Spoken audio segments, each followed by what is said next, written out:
welcome to my channel. Subscribe, listen, and enjoy my stories every day. The crisp autumn air stung my cheeks as I hurried down the familiar path to the corner cafe where my friend Tom had asked to meet. It was an odd request for a Tuesday evening, and his tone on the phone had spelled urgency. As the cafe came into view, its windows fogged from warmth and laughter, a stark contrast to the bleak thoughts clouding my mind. I pushed open the door, the bell chiming overhead, and spotted Tom slouched in a booth at the back, his eyes dull and his usual cheerful demeanor gone. His hands fidgeted around a folded piece of paper as I approached, my heart sinking at the sight of his distress. "Hey, Tom," I greeted, sliding into the seat across from him. "You look like you've seen a ghost. What's going on?" Tom's gaze flicked up, meeting mine with a mixture of pain and disbelief. "It's Claire," he muttered, his voice cracking slightly. "I caught her cheating on me, man." The news should have shocked me, but infidelity seemed all too common these days. I reached out, placing a comforting hand over his. "I'm sorry to hear that. If there's anything He cut me off, pushing the folded paper across the table. "You need to see this." "I still can't believe it." Puzzled, I unfolded the paper, revealing a glossy photo. My breath hitched as my eyes took in the familiar scene, a restaurant I knew well, but it wasn't Tom's pained expression that caught my eye, it was the couple in the background, intimately close, lips locked. The world around me seemed to fall silent as recognition dawned. The woman in the photo was unmistakably my wife, Linda, and the man wasn't some distant stranger, it was our neighbor, Derek. This can't be," I stammered, my voice barely a whisper as I traced the outline of her face with my fingertip. Tom leaned forward, his eyes searching mine. "You know him?" "It's Derek," I said, the words tasting bitter. "Our neighbor. And that's my wife, Linda." The revelation seemed to hit Tom just as hard, his face paling further. "I had no idea, man. I swear. I thought." "No, it's not your fault," I interjected, the initial shock morphing into a cold resolve. The cafe's ambient noise buzzed back into my ears, a distant, irrelevant hum. We sat in silence, the gravity of betrayal settling between us. The photo lay on the table, a stark, undeniable truth. "I need to figure this out," I finally said, my voice steady despite the turmoil inside. "I need to know how long this has been going on." Tom nodded. "Whatever you need, I'm here for you. We'll figure this out together." The conversation that followed was a blur of plans and decisions. By the time I left the cafe, the night had deepened, matching the darkness that had settled in my heart. I knew what I had to do. The betrayal wouldn't go unanswered. Linda and Derek would learn that actions have consequences, and I was ready to ensure they faced theirs. As I walked home, the chill of the night seemed to seep into my bones, but it was nothing compared to the ice forming around my heart. The stage was set, and the acts of retribution would soon unfold. This was just the beginning, and the intrigue of the main plot was about to deepen. The next morning arrived with a deceptive calm that did little to soothe the storm raging within me. I woke up earlier than usual, the bed beside me empty. Linda had already left for work. The quiet of the dawn was a stark contrast to the turmoil in my thoughts as I prepared myself for the day ahead. Today wasn't just another day, it was the day I would start gathering the evidence I needed. My first stop was the tech shop downtown. I needed tools that could confirm my suspicions and provide undeniable proof of Linda's betrayal. As I entered the shop, the whir of machines and the soft hum of computers greeted me, an everyday soundtrack that now underscored my mission of retribution. "Morning, can I help you?" The store clerk, a young guy with sharp eyes, approached me with a friendly smile. "I need something that can track phone locations and text messages," I said, my voice even but firm. The clerk paused, assessing me for a moment before nodding understandingly. Follow me, he said, leading me to a section filled with various surveillance gadgets. These are some of our best sellers. Very discreet and effective. I selected a small device that promised real-time tracking and another that could recover deleted messages from a phone. The price was steep, but I didn't hesitate. This was about more than money, it was about uncovering the truth. Armed with my new tools, I headed home to set everything up. Linda would be at work for several more hours, providing me with the perfect opportunity to install the tracking software on her phone. I found her spare phone in the drawer of our nightstand, an old model she kept for emergencies.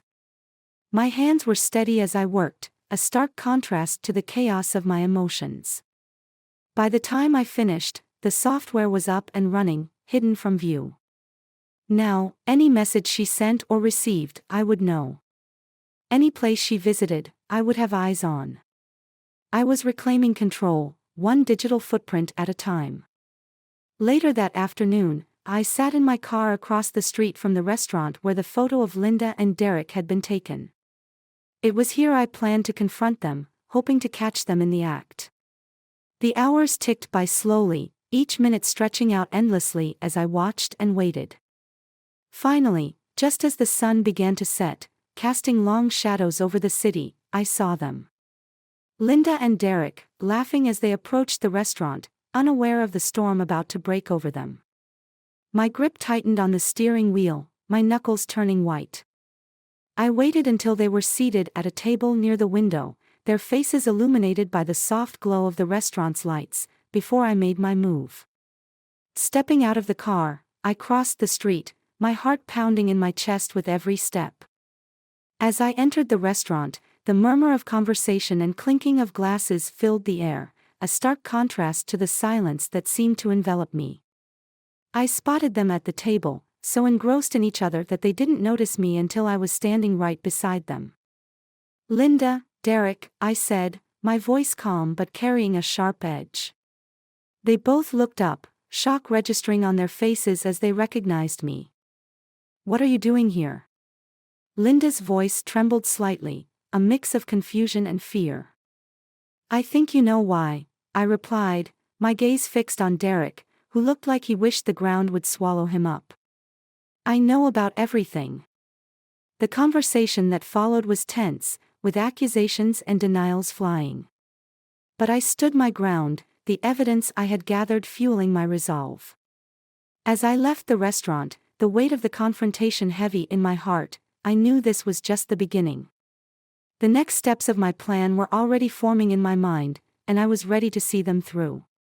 The game of deceit was on, and I was playing for keeps.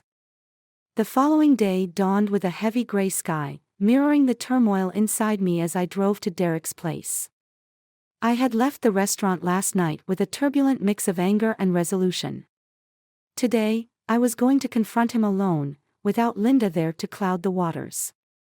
As I pulled up to his house, my heart hammered against my ribs like a frantic drumbeat. I hadn't planned what I was going to say exactly. I wanted him to see the raw, unfiltered rage his betrayal had provoked. I marched up to his front door, my fists clenched at my sides. The neighborhood was eerily quiet, the silence amplifying the pounding of my footsteps on the concrete path. I reached his door and didn't bother to knock, I pounded. The door swung open faster than I expected, and there stood Derek, his face going pale the instant he saw me. What do you want? His voice was defensive, a slight tremble betraying his composed facade. We need to talk. Now. My voice was low, every word laced with venom.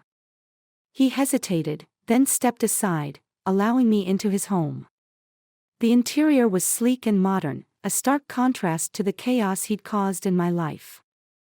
Once the door was closed, I turned to face him, my eyes boring into his. Did you think you could just mess with my life and not face any consequences? I spat out the words, each one loaded with contempt. Derek backed up a step, his eyes darting around as if looking for an escape. Look, I'm sorry, Sorry doesn't cut it, I interrupted, stepping closer, my voice rising.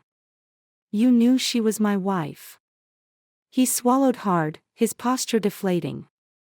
I know it was wrong. It happened. That's your excuse. My laugh was bitter, filled with disbelief. It just happened. We were standing in his living room now, the tension palpable between us. Derek looked away, unable to meet my gaze. I don't know what you want me to say, he murmured.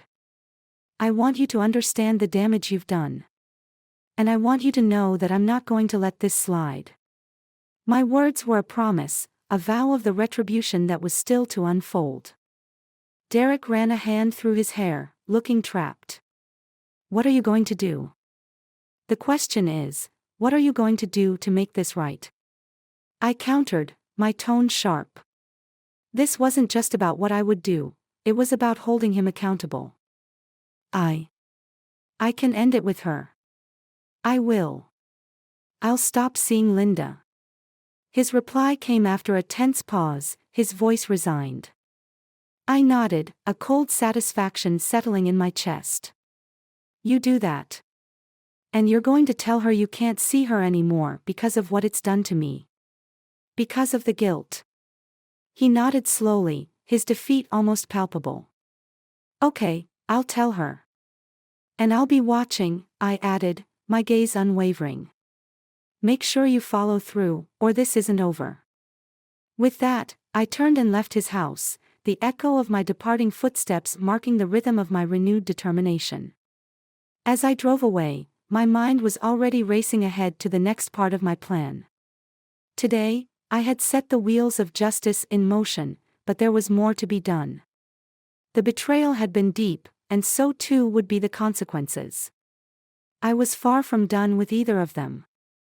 The final act of my plan unfolded on a grim, rain-soaked evening. I had given Derek a week to end things with Linda and to confess everything. I had seen him with Linda less frequently, and he assured me it was over. But I needed to see the ultimate proof, to hear it from Linda herself, and to finalize my revenge with a closure that would sever all ties forever. I parked down the street from our house, waiting for Linda to arrive from work. My hands gripped the steering wheel, the leather cool and slick beneath my fingertips as the rain drummed steadily on the roof of the car. When her car finally turned into the driveway, I took a deep breath, steeled my nerves, and stepped out into the downpour. The front door was unlocked. I stepped inside, shedding my wet coat in the hallway before making my way silently to the living room. Linda was there, her back to me, talking on her phone. I waited, listening.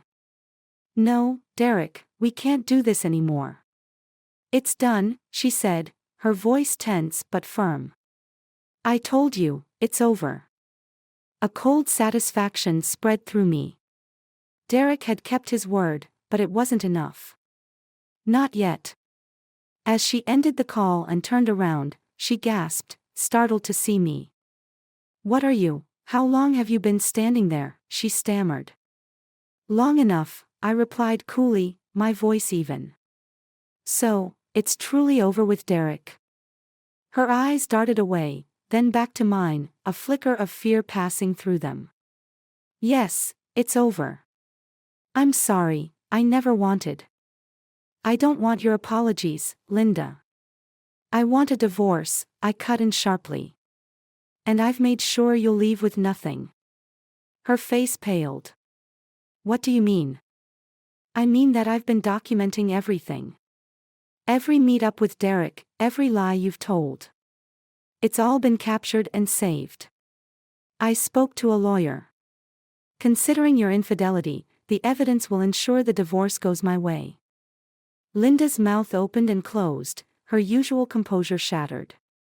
You can't do this to me. We can rebuild. There's no we anymore. You made sure of that, I said, my voice hard as stone.